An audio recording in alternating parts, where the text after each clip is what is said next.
ఈ తెలంగాణ రాష్ట్రంలో ఎస్ ఈ ఉద్యమం పోతున్నటువంటి క్రమంలో కొంతమంది చెంచాలు వస్తూ ఉంటారు, కొంతమంది అమ్ముడు పోయే సరుకు తిరుగుతూ ఉంటుంది, కొంతమంది ఈ బీసీ ఉద్యమాన్ని ఖతం చేస్తేనే మాకు మనుగడ ఉంటుంది అనుకునేటువంటి వాళ్ళు ఉంటారు. అటువంటి వాళ్ళందరినీ చాలా జాగ్రత్తగా డీల్ చేసుకుంటూ వాళ్ళని రాజకీయంగా ఖతం చేసుకుంటూ రావడమే.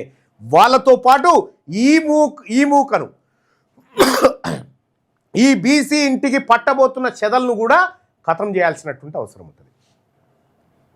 ఇలా బీసీలు అంటే ఇంత అలుసు, మా కులగణన లెక్కలు చెప్పే దమ్ము లేని చవట దద్దమ్మ ప్రభుత్వం ఈ కాంగ్రెస్ పార్టీ ప్రభుత్వం.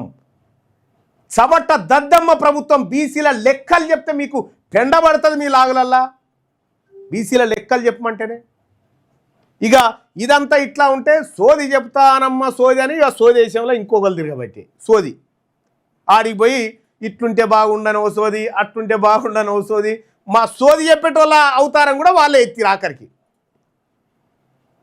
ఈ సోజోళ్ళ సంగతి, ఈ అగ్రవర్ణ ముఠా సంగతి ముఖ్యంగా గుర్తుపెట్టుకో జానారెడ్డి. నువ్వు చేసిన దోకా, నువ్వు చేసిన మోసం బీసీలకు ఈ చరిత్ర నిన్ను క్షమించదు. నువ్వు మామూలుగా కాదు, నీకు రాజకీయంగా నీకు నీ కొడుకులను వెంటాడుతుంది ఈ ఉద్యమం అని చెప్పి తెలియజేస్తా ఉన్నా.